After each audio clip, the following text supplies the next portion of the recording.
tese foi baseada nos livros do Pacheco. Alguns ele até trouxe, aí eu sei que para já compraram todos ali. Eu só queria que vocês mostrassem os últimos livros que ele publicou. Quem comprou aí o Foto Vídeo Nordeste? Ele já está usando aqui no mestrado. É uma satisfação estar aqui na Zébia, Afonso, lugar que eu já estive outras vezes. Já estive em algumas das aldeias aqui, já visitei algumas dessas pessoas. Vocês falaram do Afonso, com a Cararé. Me lembro de ter estado lá com ele, numa ocasião, foi uma pessoa que me influenciou muito. O Afonso é uma pessoa de uma fala clara, uma visão muito lúcida e uma comunicação com os encantados extraordinária. Então, ele foi também um dos personagens na época de um vídeo que nós fizemos para o movimento indígena, basicamente mais a pedido da Goiaba, na época chamada Pisa de Gelo. E nós andamos pelo Brasil quase todo, de Roraima ao Rio Grande do Sul, passando pelo sertão, e fizemos depoimentos muito interessantes com as lideranças indígenas sobre a diversidade que é ser índio no Brasil. Porque o homem branco, ele é uma ficção, e a gente precisa se livrar dele, porque às vezes a gente cria certas coisas como inimigo que não é muito real. Dentro dessa população não indígena, nós temos aliados muito importantes, e eles nos propiciam uma série de coisas. E também a consciência das pessoas em relação ao problema indígena é muito variada.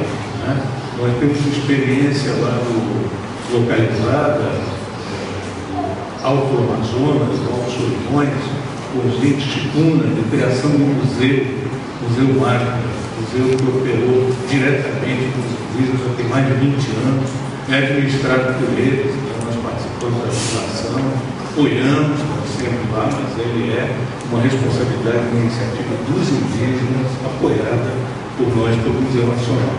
Mas é interessante que a gente vai vendo que os próprios brancos também não são aquela parede ou aquele gigante, eles são muito variados. Então, mesmo dentro da região, e aqueles, às vezes, filhos de marinheiros, filhos de pescadores de várias áreas indígenas, não são pescadores artesanais, são pescadores comerciais, entram com grandes barcos para destruir os lagos, pegar todos os peixes e levar para a Colômbia, uma situação muito diferente. Dentro dessa população, a gente vê frequentemente jovens e pessoas que acabam apoiando a causa indígena, ajudando. Então, eu acho que, mesmo no nível local, é uma visão importante. E eu acho que, dentro também da opinião pública no Brasil, eu arriscaria dizer que todo brasileiro, na medida que ele foi socializado pelo pensamento brasileiro, não seria um brasileiro, talvez, criado nos Estados Unidos, na França, ou não sei onde, mas um brasileiro, pela tradição que ele atravessa, eu diria que ele reflete muitas vezes, 2 vezes pelo menos, ao se colocar contra os indígenas, porque os indígenas são parte da construção do Brasil. Isso não é uma coisa dita por mim, mas é uma coisa que a gente vai aprendendo na literatura, na história, e realmente foi necessário muita violência, muito descaso, muito saber interessado para ocultar isso tudo. E eu acho que quando se construiu a história do Brasil, de certo modo, a partir dos trabalhos clássicos de um historiador, que é um alemão, ligado ao Pedro II, fundador do Estudo Histórico Geográfico, do Amiaga, intelectual que também fez um trabalho importante, que compilou fontes em geral sobre o Brasil, não existia isso antes, mas, de certo modo, o que ele fez foi mais ou menos apagar os indígenas dentro da nossa história. Ele criou uma história do Brasil ficcional, uma história onde, no primeiro contato, de certo modo, ou no primeiro século, os indígenas acabaram. E, a partir dali, a presença indígena era rarefeita. E essa não é a realidade que os pesquisadores hoje, do século XXI, do século XX, das últimas décadas do século XX, têm encontrado. O Brasil está cheio e pleno de indígenas, em qualquer estado. O Brasil tem indígenas em todos os estados da federação, tem indígenas em metade dos municípios brasileiros, só não tem índio em Fernando de Noronha. Pelo menos não foi encontrado. Mas o resto, o Brasil extensamente ocupado, o que mostra realmente a densidade da presença prévia à colonização europeia. E, de certo modo, como essas cadeias de transmissão, nunca chegaram à destruição dessas populações.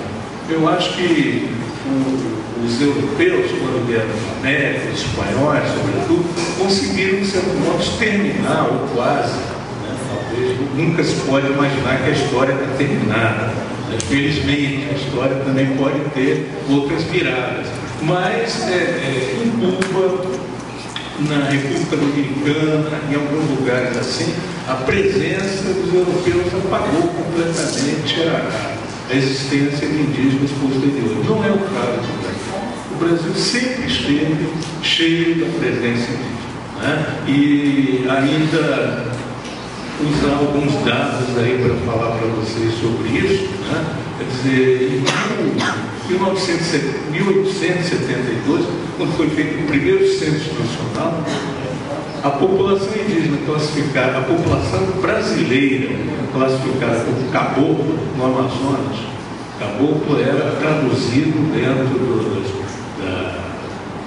da versão francesa, que era a língua da época, nesse momento, a língua culta, no qual o censo realizado pelo Império Brasileiro foi traduzido, 64% da população do Amazonas era de caboclos, quer dizer, de indígenas.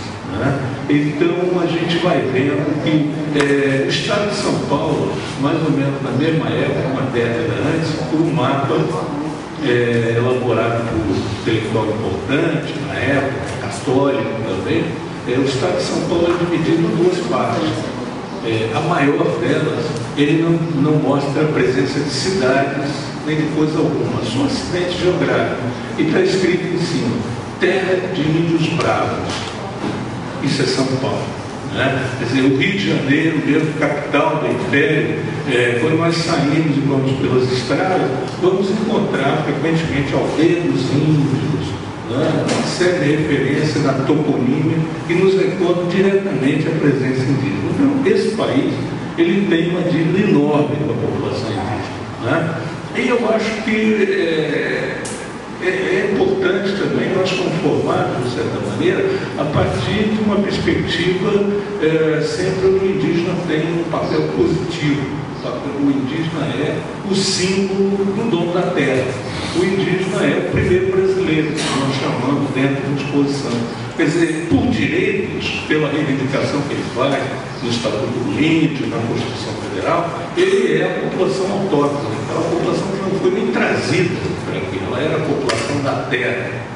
E o que nós vemos frequentemente, isso a própria cosmologia indígena fala disso, do nascimento dos indígenas nas águas, nos buracos, nas cavernas, em vários lugares. Eles não foram trazidos, são a população autóctone. Então, eu acho que é uma satisfação muito grande estar aqui e ver um tipo de público e de contexto de discussão extremamente fecundo, reunindo especialistas daqui, do Brasil, do exterior, e também representantes, líderes indígenas importantes, como o Jerry, o Sandro, pessoas que têm uma atuação importante no cenário indigenista nacional, e eu acho que esse clima é muito produtivo, além dos representantes das próprias comunidades locais, que nos trazem esse saber das comunidades locais.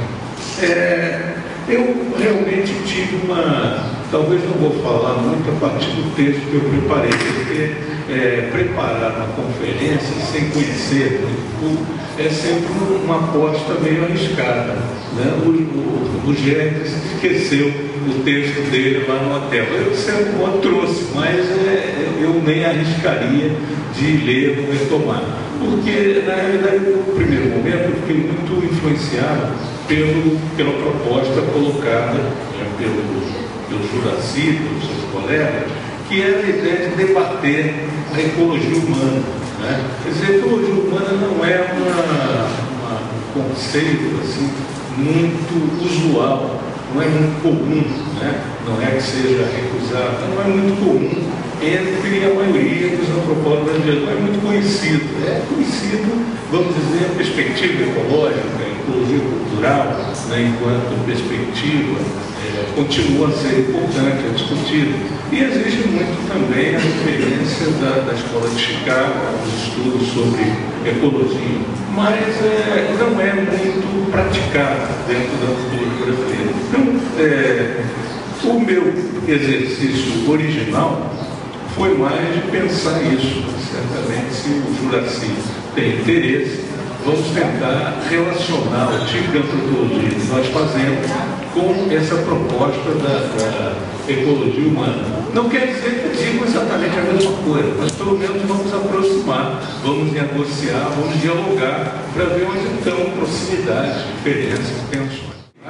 Há mais de 20 anos atrás, quando nós começamos a discutir essa questão dos índios nordestes, grande parte dos colegas acham que o João perdeu o rumo, né? Porque ele estava estudando os índios da Amazônia com contribuições, né? De repente parece que ele enlouqueceu, né? Está querendo fazer uma coisa muito diferente. E eu disse, olha, se vocês olharem para o estudo que eu fiz dos índios da Amazônia, vocês vão encontrar uma coisa completamente diferente dos outros estudos que são feitos sobre os índios da Amazônia. Os índios da Amazônia estão estudados, na minha perspectiva, dentro da história, dentro de uma relação dialógica com eles, quer dizer, dentro de uma relação de iguais, né?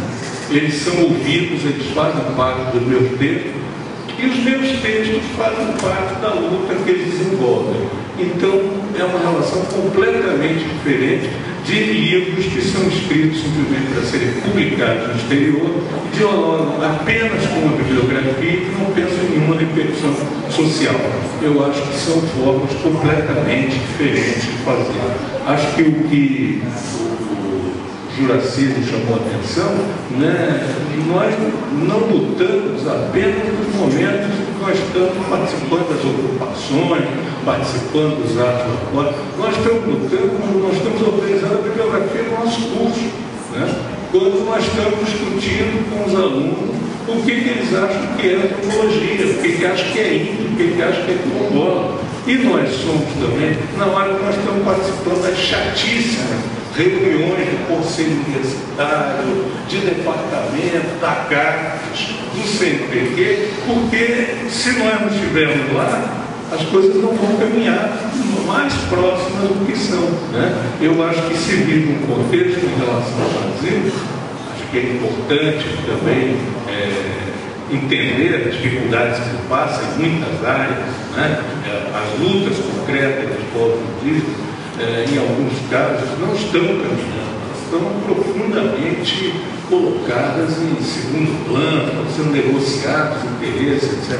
Mas em algumas coisas também nós avançamos nesses últimos anos, né? As universidades brasileiras avançaram no nível de professores, de pesquisadores, avançou a inserção dos indígenas dentro da universidade, avançou a participação de indígenas dentro do colegiado, né? O GERD é uma expressão disso, no nível estadual. Enfim, nós não devemos, eu acho que é um pouco assim, pensar só uma coisa no discurso político. A gente afirma o nosso direito, se opondo, criticando. Mas é importante, em outros momentos, a gente perceber que, às vezes, a realidade não é apenas branca e negra, né? Cores opostas, ela é mais complexa e a gente tem que saber, na hora de fazer os nossos cálculos das nossas ações políticas, também contar com, às vezes, até aqueles elementos do lado do inimigo que, aparentemente, estão mais abertos ao nosso argumento, né? Eu acho que a gente acreditar, vamos dizer, na ideia que nós estamos lidando com um inimigo gigantesco, perto, que nos dirige, nos oprime, etc., não serve, porque isso é uma medicina, né? A gente não quer se salvar aqui no futuro, a gente quer se salvar nessa, a gente quer que as coletividades vivam melhor hoje. Então, eu acho que a gente tem que rapidamente ter habilidades também para a gente conseguir negociar, apresentar alternativas e tentar fazer com que o poder pense, né, sobre os custos do que está fazendo. E eu acho que entender as contradições existentes dentro desses poderes também. Bom, eu entraria um pouco aqui, pegando a questão conceitual, teórica, né? Eu acho que a gente precisa ter uma ideia do que a antropologia estuda, né? Frequentemente a antropologia é apresentada como sinônimo de estudo de coisas exóticas, né? E alguns antropólogos até parece que eles encontram o seu objeto de estudo na hora que eles encontram alguma coisa exótica, né? A gente, há pouco, estava observando os projetos de pesquisa de um aluno da minha instituição, do Museu Nacional, e eu e uma colega tivemos um assombramento. Descobri que o rapaz queria estudar uma capivara que apareceu na Lagoa Rodrigo de Freitas. Quer dizer, uma capivara em qualquer lugar do Brasil aparece, mas na Lagoa Rodrigo de Freitas, no centro da cidade, terreno urbano, não aparece. Então ele queria estudar aquela capivara com os reflexos que ela teve na mídia, na população, etc. Bom, tudo bem, mas tantos problemas para você vai querer estudar capivara dentro, né? Quer dizer, é um negócio assustador, quer dizer, é o uso que o intelectual faz do seu poder acadêmico. Ele conseguiu obter aquele título e ingressou no mestrado e doutorado para cumprir o rumo. Agora, o rumo é antissocial, pelo menos pouco social, nada relacionado aos problemas. Quer dizer, afinal, ser bolsista do CNPq, estar numa universidade que é livre, gratuita, etc., também significa um subsídio do Estado, a sociedade está pagando para ele. Então não é puro prazer dele de refletir sobre um assunto completamente bizarro, que depois pode produzir um livro, sem dúvida, uma reportagem, até no Fantástico, certamente, ele teria lugar, né, com um tema como esse. Enfim, e a gente vê isso muito porque, às vezes, a mídia mesmo, ela tem uma visão do antropólogo muito perversa, né? Ela acha que o antropólogo é sempre aquele que vai trazer aquelas coisas exóticas. Quando a gente chega e coloca outros problemas, não, são conflitos de terra, estão acontecendo, não sei o quê. Isso é meio sem graça, né? Não era isso que eu queria, né? Então há reações em relação a isso. E eu acho que é importante a gente ter a ideia de que está sempre discutindo a todo momento, a gente está questionando representações antigas, objetos de conhecimento, e que tudo isso está ligado à política, né? Quer dizer, nós não podemos imaginar, não devemos imaginar, que a universidade é o espaço de exercício da ciência pura, né? O que é ciência pura? Não sei. Um historiador da ciência, pessoa que se interessa por isso, eu diria que a ciência é uma produção social tal qual outras produções, tal como a política, etc. Então, há que buscar esses enraizamentos também. Algumas formas de ver os indígenas, não só os indígenas, a sociedade, a história do Brasil, de ver o outro, que também foram profundamente políticas, embora se digam completamente neutras, né? Elas são formas coloniais, são formas antigas de pensar nesse sentido, mas marcadas pela legitimação de direitos sobre essas populações, né? Aos quais sempre se nega, sempre se cria a ideia de que elas não vão ter poder de falar, elas não vão poder ser ouvidas, né? Então, eu acho que uma das coisas que a gente pode pensar dentro desse tipo de exercício da antropologia, né, que eu acho que seria talvez o objeto para o qual os olhares, as definições convergem, é que a antropologia estuda as formas de organização da sociedade. Quer dizer, ela estuda como as pessoas se organizam, como elas interagem umas com as outras, né? O que elas criam de expectativas uma em relação às outras, como elas conflitam, né? Como elas produzem o sagrado na sua vida, porque todo mundo precisa do sagrado, inclusive os ateus precisam do sagrado para ter a sua estrutura. Então, a produção do sagrado é a produção da sociabilidade, né? E tudo isso é isso que a antropologia estuda, né? Eu acho que uma das coisas que as expectativas muito fortes ficaram dentro dessa antropologia mais acadêmica, que vem de muitos anos, que diz-se ostensivamente neutra, né, que questiona quando a gente levanta algumas questões políticas e diz, não, nós não somos militantes, né? O que é não ser militante? Né? Eu acho que é uma questão interessante. Será que as pessoas que se dizem neutras não têm posição de classe? Será que elas não têm posições políticas? Será que elas não têm simpatias? Elas não votam nas eleições? Elas votam, né? Então, é claro que elas têm interesse também por razões, relações de família, muitas vezes elas estão próximas de outros grupos, né? Por muitas outras modos de viver, pelas escolas que frequentaram, geralmente escolas de elite, elas partilham uma série de preconceitos que fazem parte de toda a elite do país. Então, a ciência não pode ser tratada dessa forma tão simplista. Basta ver quando você vai imaginar a composição, por exemplo, do corpo docente de uma universidade ou até o corpo de alunos da universidade. Nós vamos encontrar que lá dentro existem corpos pouquíssimos em relação ao que existem indígenas, existem pouquíssimos negros.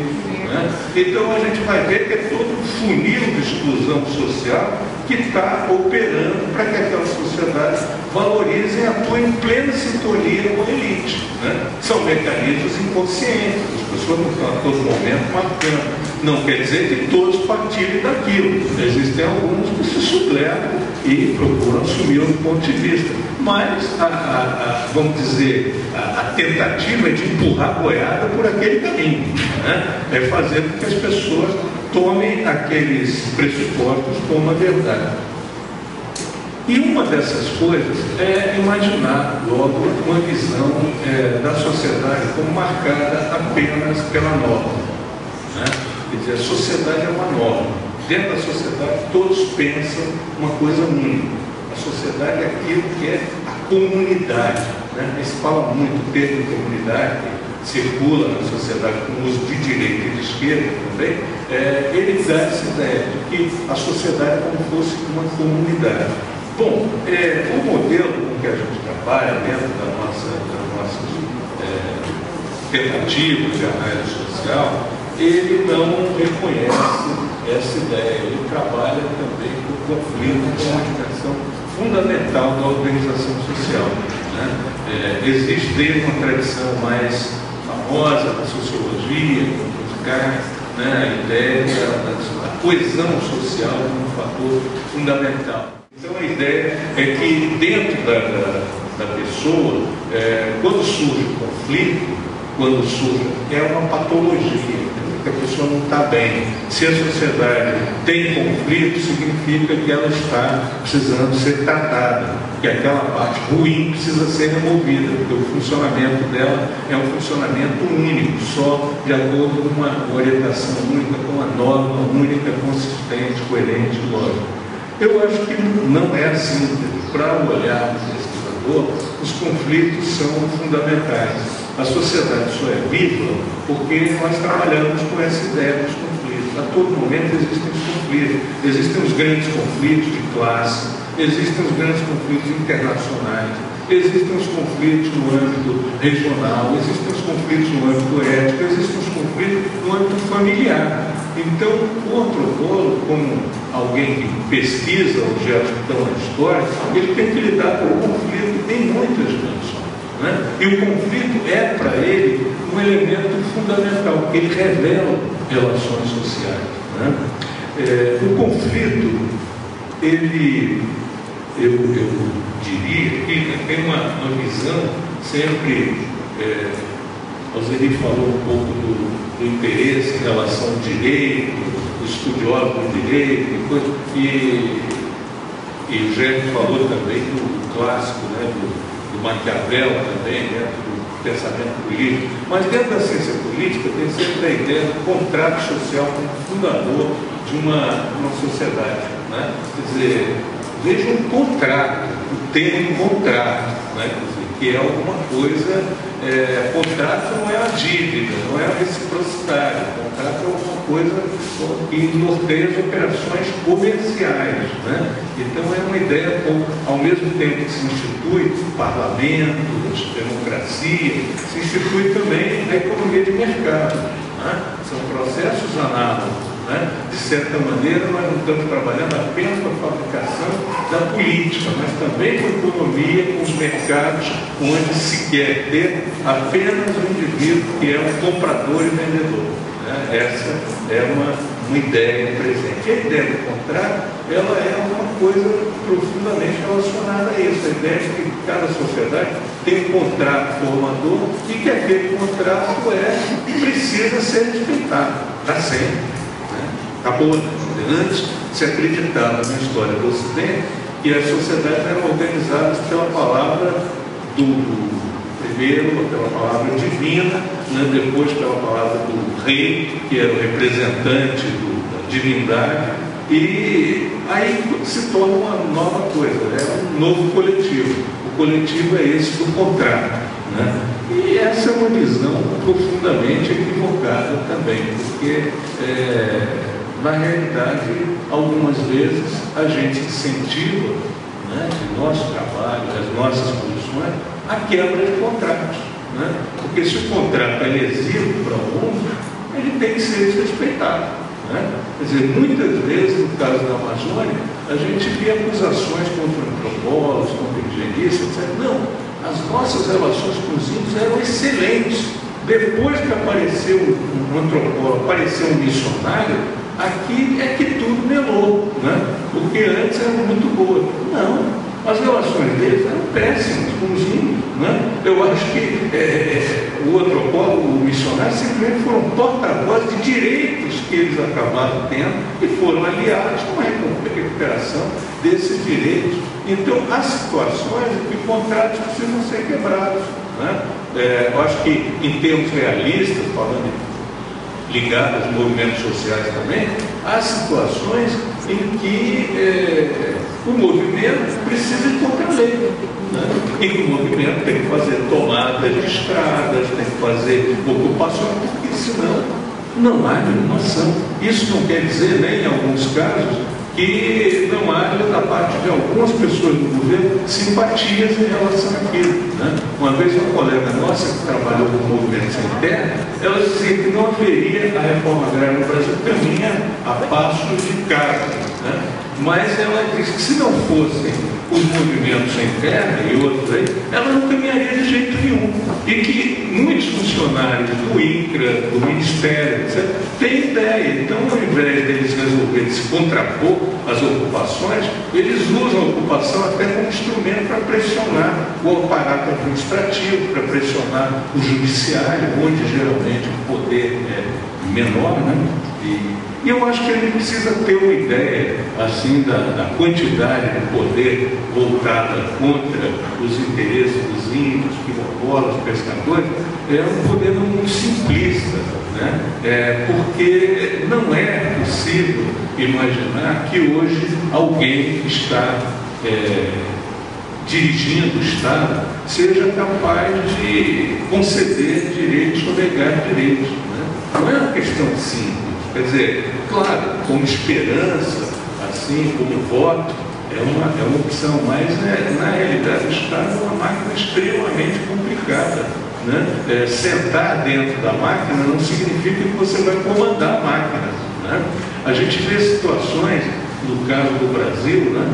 Lá em Mato Grosso do Sul, por exemplo, na Casa dos Guarani, que é uma situação das mais terríveis do Brasil, né? De violência, de desestruturação do grupo. Os índios vivem à beira das estradas, né? Sendo atropelados, sendo violentados a todo momento. Se organizam milícias, se organiza agora não é mais milícia, virou um negócio consumado. As últimas ações contra os indígenas são tropas organizadas, serviços de segurança particulares, né? São organizados provavelmente por pessoas relacionadas a exército, à polícia, que trabalham independentemente. Então, os grupos vão lá, levam fardamento, levam roupa, são operações conjugadas. Da mesma forma como o serviço de segurança trabalham na universidade, trabalham em qualquer lugar, também são os outros, só que eles vão lá para fazer um serviço terrível, eles vão lá para matar, para intimidar, né? Então, esse processo todo, a gente vai vendo. E isso aí não depende da anuência somente de uma pessoa. A gente, nem de modo, Quer dizer, em alguns casos você consegue pressionar a própria FUNAI a reconhecer as áreas, ou pelo menos a formar um grupo de trabalho para ir lá identificar a área.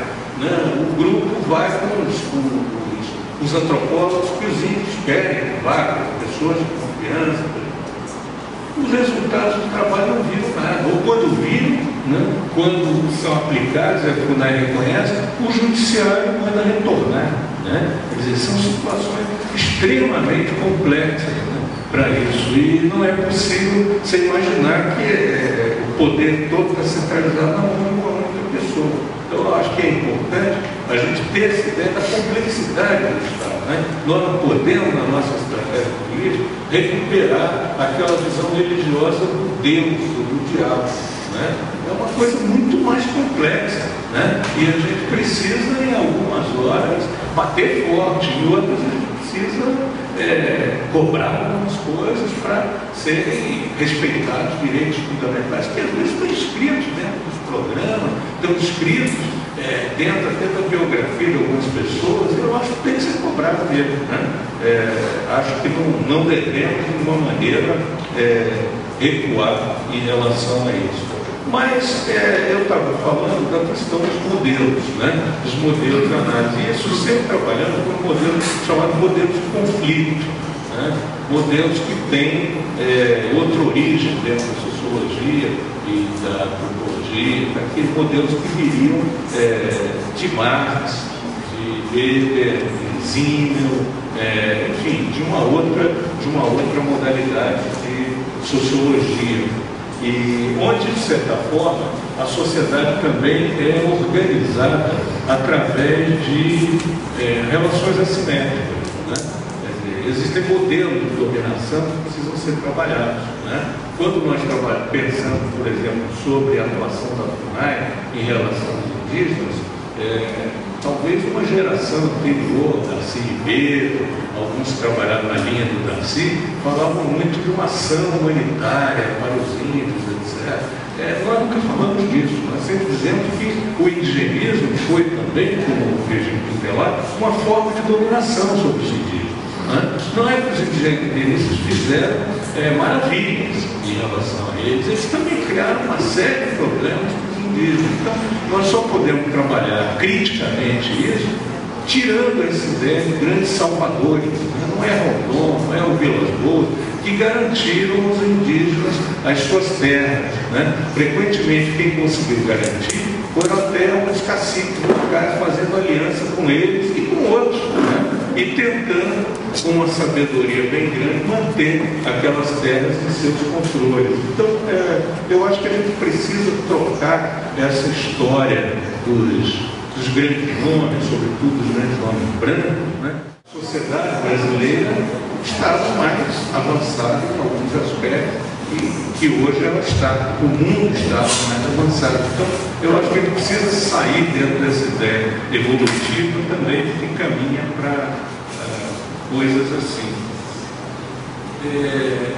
Acho que uma outra coisa que eu insisti bastante, acho que é também característica do tipo de análise que nós procuramos praticar, é a importância de trabalhar com variações. Né?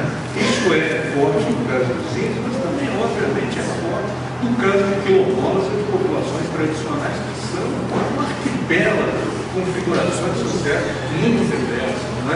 Quer dizer, as negociações políticas, os objetivos políticos entre eles, as ideologias têm que ser estabelecidas com muito cuidado, para que elas reflitam a diversidade dessa população e que elas sejam capazes de não reprimir outros.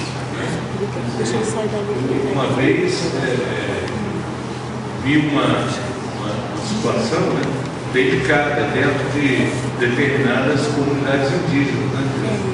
Havia a presença de uma série de elementos lá dentro que eram elementos que, aparentemente, dentro do Maná, viriam de uma tradição afro-brasileira, né?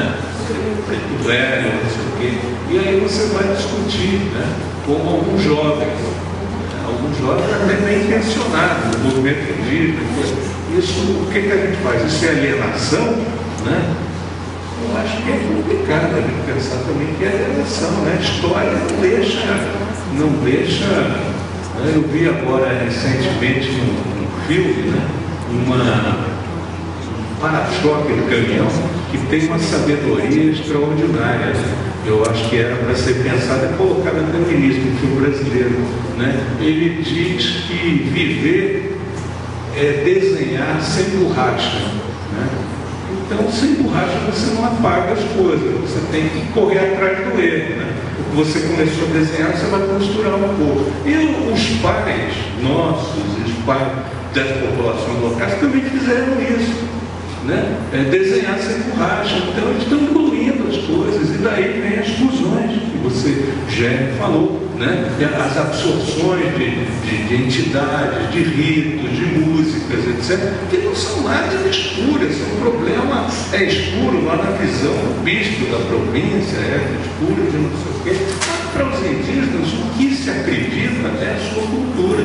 Então, o que está sendo dito hoje por ele é a sua cultura, né? Não pode chegar e dizer, não, tem que cortar esse pedaço aqui, porque não é o caso. Então, a gente volta para aquela visão que eu critiquei. Cultura não é com o corpo humano, né? A cultura é uma coisa viva. Se entrou alguma coisa lá dentro, ela já foi absorvida e tem que virar alguma coisa. A gente tem que refletir e pensar. Não é o caso, vamos dizer, da ruptura dos contratos que eu falei. Quando eu estou falando de ruptura de contratos, são relações de dependência, de sujeição, que essas, obviamente, precisam ser rompidas, né? Quer dizer, até um certo momento se impôs, depois, agora a lei está do nosso lado, porque vão continuar a impor essas normas. Então, essas coisas precisam ser reavaliadas.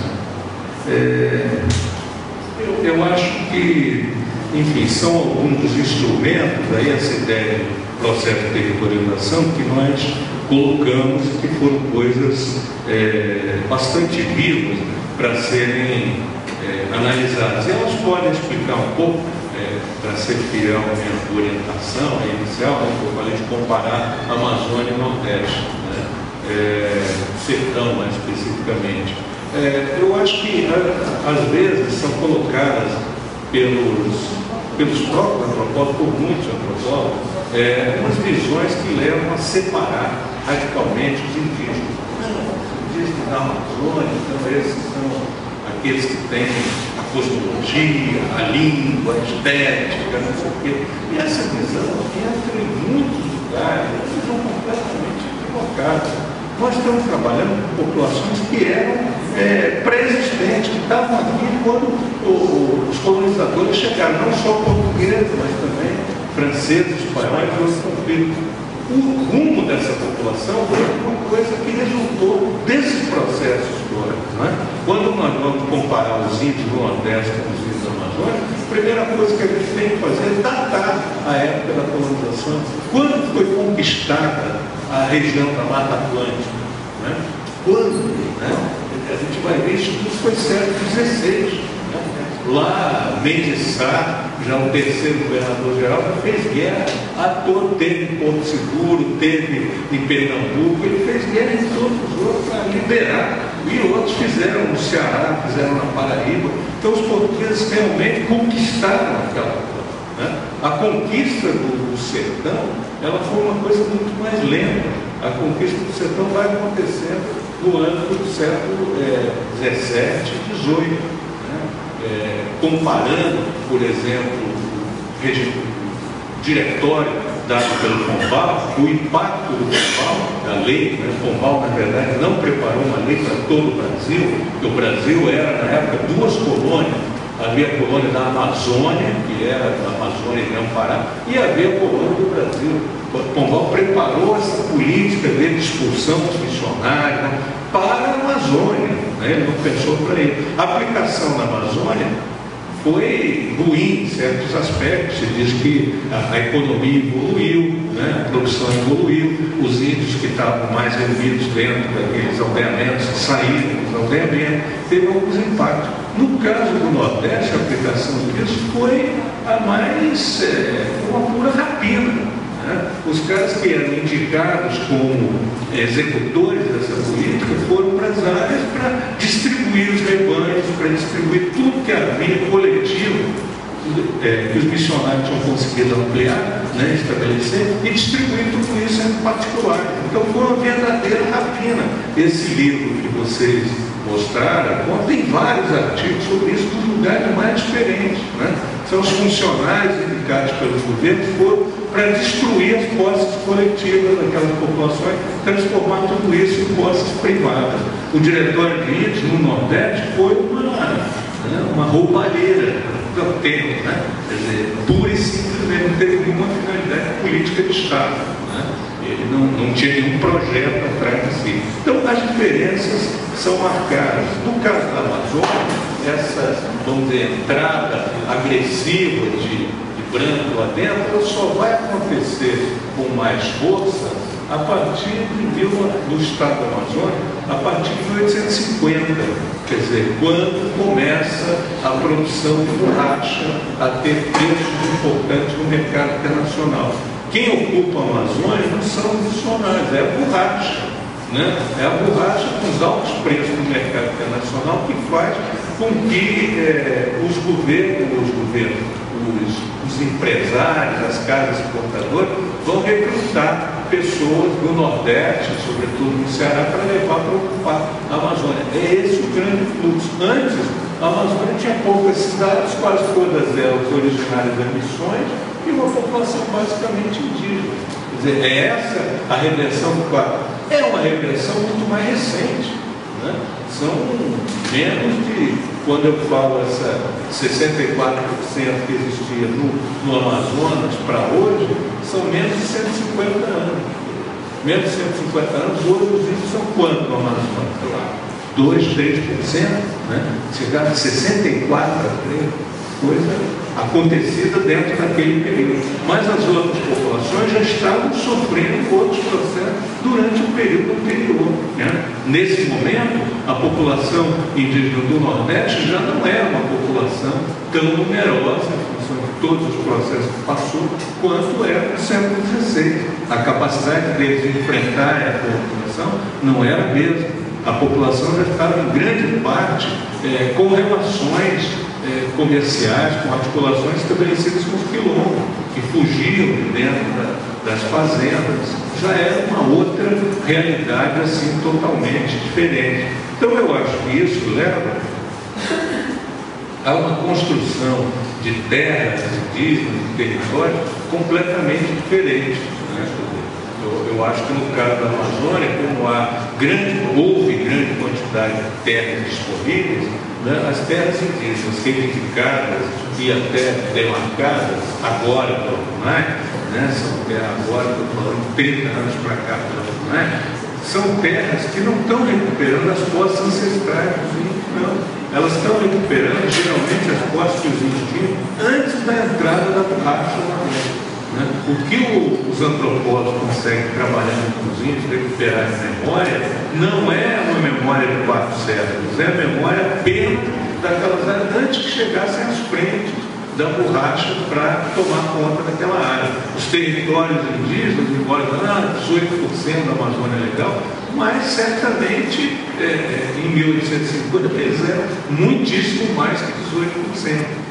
E a gente está simplesmente recuperando uma coisa de um dos momentos que passou da história. A história dos indígenas, do caso do Nordeste, ela fica especialmente dramática por todo o processo de ocupação de terras que vai sendo feito. Quer dizer, a região da Mata Atlântica não tem terra livre em lugar nenhum, né? Todas essas terras, você vê o balanço do INCA, tudo isso está, bota aspas nessa história, regularizada. Está regularizada formalmente, né? O crime está legalizado lá dentro, né? Mas essas terras todas têm uma demanda enorme. Quando você vai ver, junto com os índios também, tem acampamentos, movimento sem terra, quase todos os municípios reivindicando assentamentos. Então, a disputa de terra é feroz dentro desse. Não é a situação da Amazônia, onde geralmente há uma quantidade enorme de terras ainda possíveis em relação a isso. Enfim, eu acho que é importante pensar essa diferença, porque hoje, quando os movimentos indígenas têm as suas estratégias de luta, eles também estão refletindo vontade de divergir um do outro, eles estão refletindo o processo histórico todo de formação das culturas, das sociedades, né? Como eles foram territorializados pelos brancos, como eles transformaram aquilo em alternativas de territorialização deles, né? E as estratégias políticas que eles foram construindo no curso de todos esses anos, né? Para terminar, né? Que a função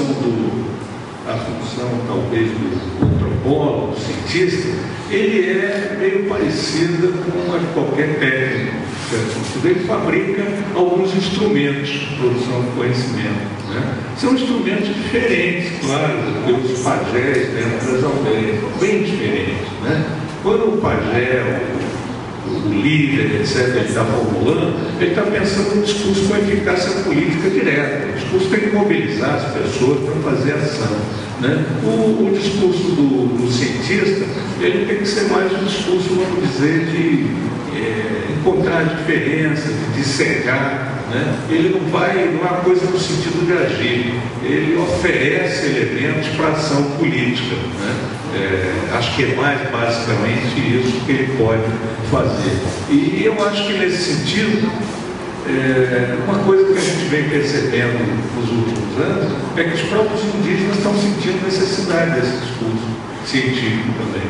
E eles estão entrando nas universidades, estão fazendo antropologia, estão fazendo direito, estão fazendo história, estão fazendo pedagogia, para eles também terem capacidade de revisar esses conceitos, eles ajudarem esse movimento todo a mexer essa roda, né, essa pá de vinho aí, para mexer no outro sentido, né? Não no sentido que ela virou, mas no sentido inverso, né, de recuperar direitos. Então eu acho que a gente vive dentro do Brasil um momento também, dentro das universidades, dentro da pesquisa, o que o Juraci refletiu, claro que é um momento tenso também. Eu acho que há setores que, de certo modo, dizem, não, isso tudo é uma coisa muito lamentável, né? Antes era bom quando a ciência era partilhada em pequenos grupos, todos tinham a mesma linguagem, todos tinham o mesmo gosto. Gosto é uma das categorias classistas mais odiosas, todos tinham o mesmo gosto. Não, agora é diferente, né? Agora é diferente. As universidades estão começando a se abrir, a produção de conhecimento está começando a se abrir à diversidade, aos indígenas, aos quilombolas, aos setores dominados da sociedade brasileira começam a aparecer todos dentro das universidades. Isso é extremamente importante. Não é uma questão só de fazer igualdade, criar mobilidade, não, é uma questão da ciência que se produz. Essa ciência será qualitativamente diferente na medida que a gente tem a capacidade de absorver a população brasileira e não apenas os segmentos que foram incorporados dentro da universidade, dentro da pós-graduação. Esse esforço é um esforço enorme, que implica muita briga, muitos conflitos e implica trabalho teórico, implica revisão da antropologia, implica também briga com nossos colegas de outros países, né? Às vezes tem uma visão diferente, eurocêntrica, muito marcada por uma hegemonia, falam muito de uma ciência universal, dizem que não entendem o que é essa ciência que vem de vários lugares, etc. A gente cumpre uma briga gigantesca, né? Dentro da própria academia. A gente compra uma briga com a opinião pública. Há pouco, vocês devem ter visto, uns 2 anos atrás, uma matéria de jornal que acusava os antropólogos, entre outros, de estarem fabricando índios e quilombolas pelo Brasil afora, né? Chamava a matéria só para dar a farra dos antropólogos, né? Os antropólogos estão se locupletando, dizendo, não, os antropólogos ganham muito dinheiro fazendo laudo. Enfim, é uma coisa desse jeito. Eu acho que a profissão de antropólogo, eu fiz esse comentário quando chamaram para conversar com o pessoal do IPEA, que é um instituto que devia estar pensando em questões estratégicas dessa natureza, é uma profissão arriscada. Nós estamos trabalhando na cabeça da fronteira. estamos trabalhando às vezes abaixo da linha de tiro também, como líder indígena, tá? A gente está do lado, e às vezes até a raiva dos regionais é maior, porque olha, esse cara está lá soprando para o índio, dando caminhos, passando documentos, etc. Então é uma profissão muito arriscada. Eu acho que é importante a gente ter possibilidade de pensar, nós estamos numa certa estrada sem volta, né? O caminho não é voltar a pensar essa ciência universal, não é pensar instituições elitizadas, não é pensar uma ciência que seja neutralista. O nosso caminho é de pensar uma ciência que seja positiva, situada dentro dos nossos compromissos sociais efetivos. São compromissos sociais efetivos, porque, por exemplo, eu não aceito fazer um contrato com a companhia Vale do Rio Doce, o Henrique Batista, não sei o quê. Eu acho muito bom quando o movimento indígena me chama para conversar. Então, é claro que eu tenho viés, né? Eu estou posicionado, porque eu estou dizendo, os limites estão colocados, estão fazendo a ciência colocada nesse sentido, até militante ou comprometida com as ações em curso. Mas eu acho que a gente está situado fundamentalmente dentro de uma guerra que é para mudar essa ciência por dentro, né? E eu espero, assim, com muita força, que os indígenas tenham capacidade de entrar nesse vontade para dar a essa ciência uma nova dimensão. E terminando mesmo com um comentário, né? Até as nossas universidades onde nós estamos, estava comentando isso com o Gerson no outro dia, né? A própria possibilidade de departamentos, programas, núcleos, laboratórios de fazer coisas, depende muito do movimento indígena. Porque o movimento indígena tem que demandar as universidades, né? Tem que reivindicar atuação, compromisso, resultados concretos. Só assim a gente pode chegar e dizer, olha, vamos fazer algumas coisas, porque dentro das universidades também existem disputas com outros setores. Tem ideia que é formar profissionais para o mercado de trabalho, pessoas para serem médicos muito ricos, que vão viver em consultórios, engenheiros que vão trabalhar nas consultorias, etc. Então é importante o movimento indígena também atuar, né, pressionando as próprias instituições onde nós estamos, para que elas satisfaçam os compromissos sociais que são inteiramente essenciais, né? Enfim, eram alguns comentários aí que eu queria fazer e espero ter conseguido costurar minimamente essa parte especializada com a parte mais prática. Obrigado. A gente está com dificuldade de entender essa ciência que vem de vários lugares. Acho que é uma boa síntese. Eu acho que uma das coisas que eu costumo dizer que é importante para os antropólogos é que eles logo façam um corte em relação a uma coisa no Brasil muito atuante, que é uma divisão entre antropologia e história, basicamente referida ao pensamento estruturalista francês, né? Eu acho que hoje é fundamental eles pensarem que nós trabalhamos com objetos da história, né? A antropologia não se faz sobre o outro lado da Lua ou sobre os planetas, etc., mas sobre realidades muito próximas. Então eu acho que é interessante isso, e há uma série de manifestações áreas onde aparecem isso, por exemplo, aos chamados estudos sociais, né, dentro de alguns lugares, né, os estudos culturais, né, existe em alguns lugares a discussão sobre antropologia crítica, desde o termo usado varia, em alguns lugares se fala em ativismo, nos Estados Unidos falam muito em ativismo, enfim, as expressões variam, mas em todo lugar há uma busca um pouco geral para repensar esse modelo, né? E essa busca não encontrou ainda um caminho único e vai continuar a produzir coisas. Eu entendo um pouco a proposta da metodologia humana como uma tentativa também de refletir nessa direção. Acho que é muito bem-vinda, até pelas intervenções que ela fez, estabelecendo compromissos sociais e também potencialidades de crítica social em relação ao status quo. Acho que é muito importante. Acho que o Ricardo também um pouco dessa questão ele tocou na interdisciplinaridade, que eu acho que é fundamental. Os recursos de comunicação são recursos absolutamente centrais hoje para a luta dos indígenas, né?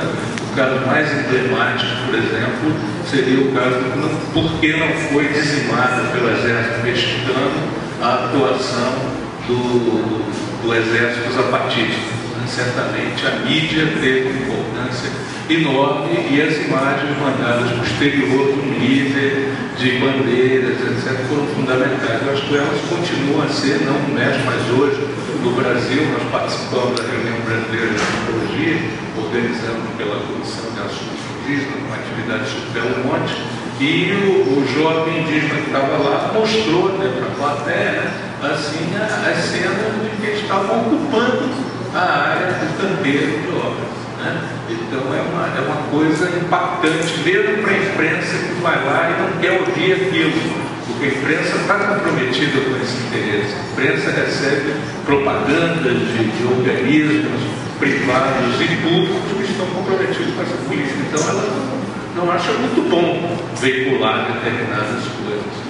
Eu acho que a mídia, essa mídia, de certa maneira, a força dessa nova mídia é dela ter uma certa dificuldade de controle. É assim que está permitindo mobilizações pelo mundo inteiro, não só pelo Brasil. Né?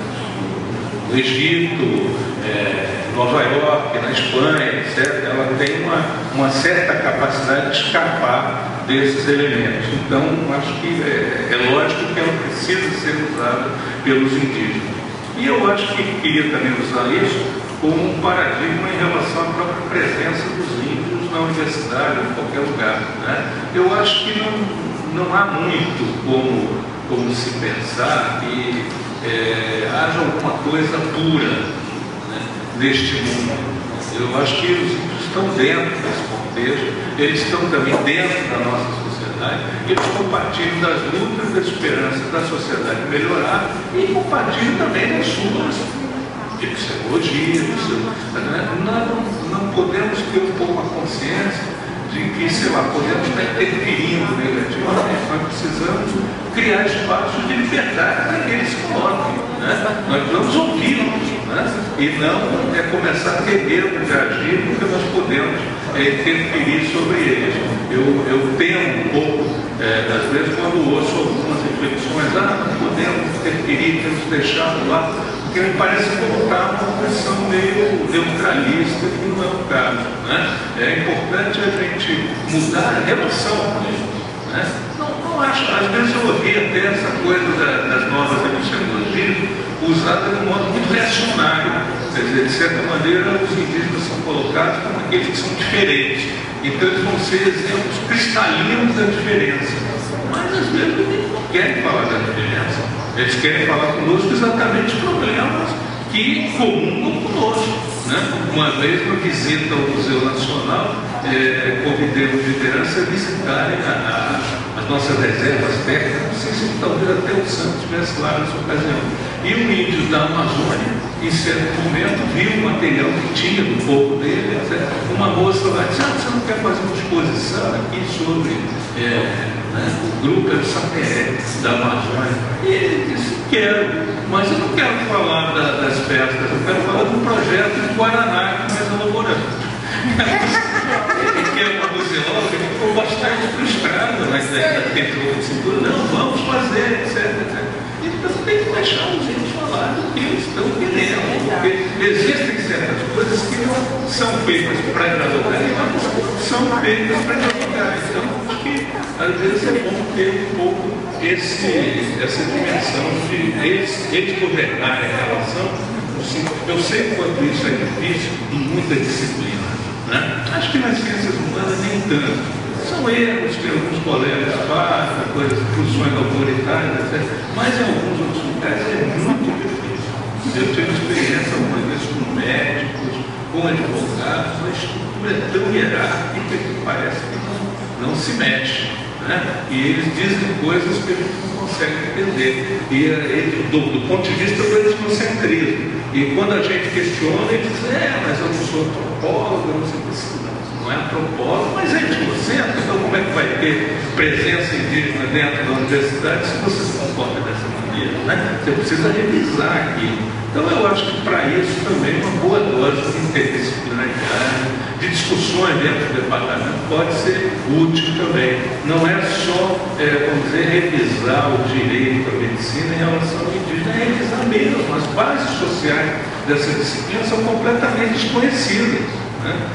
Em certas horas eu acho que o tratamento médico é menos eficiente do que os pajés, realmente, porque pelo menos os pajés se dialogam com a comunidade. Muitas vezes os médicos não conseguem dialogar com os pacientes, e é um problema, porque eles não curam as pessoas automaticamente no quadro mesmo, eles curam na realidade, né? O sentimento está curado, está bem, está feliz. Então eu acho que são coisas que precisam ser repensadas. A questão da língua que a Marisa colocou, acho que é muito importante. É claro que manter a língua assim, já ter um território muito importante de pensamento, de ações, e até um território exclusivo, onde geralmente o branco, a pessoa de fora não invade, porque tem dificuldade de aprender, etc. Então tem um lado que é muito importante para isso. Agora, eu acho que a gente não pode também transformar a língua numa identificação entre língua e etnia, né? Quer dizer, a especificidade moral de um povo não é construída só em ter uma língua diferente, né? Eu acho que uma forma de cantar, uma forma de dançar, uma forma de fazer seus praiais, né, que eu fico impressionado com a cara do centro, com a criatividade que eles fazem com a figura do praiá, que aparece várias vidas, várias formas, e representar os sobrenaturais, as formas de cantar, as formas de fazer panelas, tudo isso são construções étnicas. A gente vê que o que os cientistas, pesquisadores sociais fazem são algumas hipóteses sobre a etnicidade. E a hipótese mais fácil é na língua, mas existem milhares de outras hipóteses. Na medida que a gente avança o conhecimento, quer dizer, talvez seja, sei lá, uma maneira de sentar, uma maneira de assobiar, seja a maneira mais típica que vai emocionar aquele povo, aquela comunidade. E nós não sabemos, nós vamos só descobrindo isso à medida que as coisas vão. Esses símbolos, esses que existem na vida social, e alguns deles eles são reelaborados por alguns intelectuais, por algumas lideranças, se tornam uma bandeira em relação à luta. Mas eu acho que é um perigo, no caso especial do Nordeste, da questão da língua virar um demarcador. Nós participamos aí há 2 semanas atrás da discussão com o pessoal do IBGE, né? Eles lançaram o censo de 2010, vamos lá assistir, conversar com eles. Eu acho que eles fizeram muitíssimos avanços, não estou criticando nem nada, mas do outro lado, a assessoria linguística deles foi excessiva. Porque quando a gente vai procurar um povo, a gente não vai procurar lá por ordem alfabética, Pancararu, Aticum, não sei o quê. Não é assim. Você tem que procurar o tronco linguístico, Tupi, Aruaque, não sei o quê. É um negócio incrível, completamente depois você vai descobrir que o grupo não é falante de língua. Então, quer dizer, é um mecanismo assim, um ranço, um pouco onde a assessoria linguística confundir o seu objeto de investigação com o uso social que se faz da estatística. O que os indígenas da população brasileira quer saber não é o tronco linguístico, o que ele quer saber qual é a identidade que ele faz. Né? Então, eu acho que é um erro isso aí. A questão colocada pela Giovana também, eu acho que tem muita coisa dentro da universidade marcando esse conservadorismo. Uma discussão existente até chegou a ser forte entre os antropólogos, a questão das cotas. Né? Quer dizer, tem gente que ainda hoje se coloca contra as cotas. Tem gente que acha que, não, vejam aqui essa imagem, vocês estão descosturando o Brasil. Está costurado errado, precisa ser costurado de outra maneira. Eu não quero acabar com o país, eu quero que ele se defina de um modo mais democrático, mais plural, né? Então tem essas visões, sim. A universidade é uma coisa forte. Eu acho que para vocês, projetos como esse, né? Juraci lidam muito com as outras áreas, eu temo que, às vezes, o grau da hierarquia dentro da ciência humana talvez não seja tão alto quanto em outros. Outros são mais difíceis de ter e, às vezes, as coisas são mais difíceis de lidar. Porque nós, professores, temos um limite. Nosso limite é questionar teoricamente, enquanto colegas, enquanto atitudes, etc. Agora, os indígenas podem dizer, olha, essa atitude, se botar o dedo e dizer essa atitude não se aceita. Acho que nós temos limite para fazer isso. Então, eu acho que eles são fundamentais para a gente fazer qualquer mudança dentro das relações, dentro do meio acadêmico.